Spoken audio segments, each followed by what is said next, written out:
Stop saying much people. Let's learn how to use much and many in a minute. Use much for things you can't count, like water, time, or money. Use many for things you can count, like people, books, or apples. This table shows the difference. You might say, we count money, so it should be countable.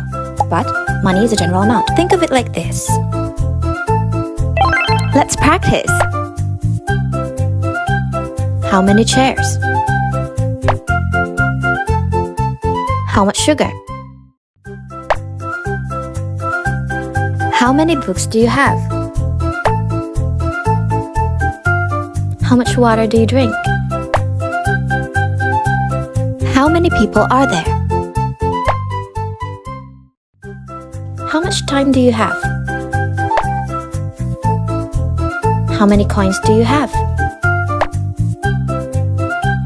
How much money do you have? Follow for more.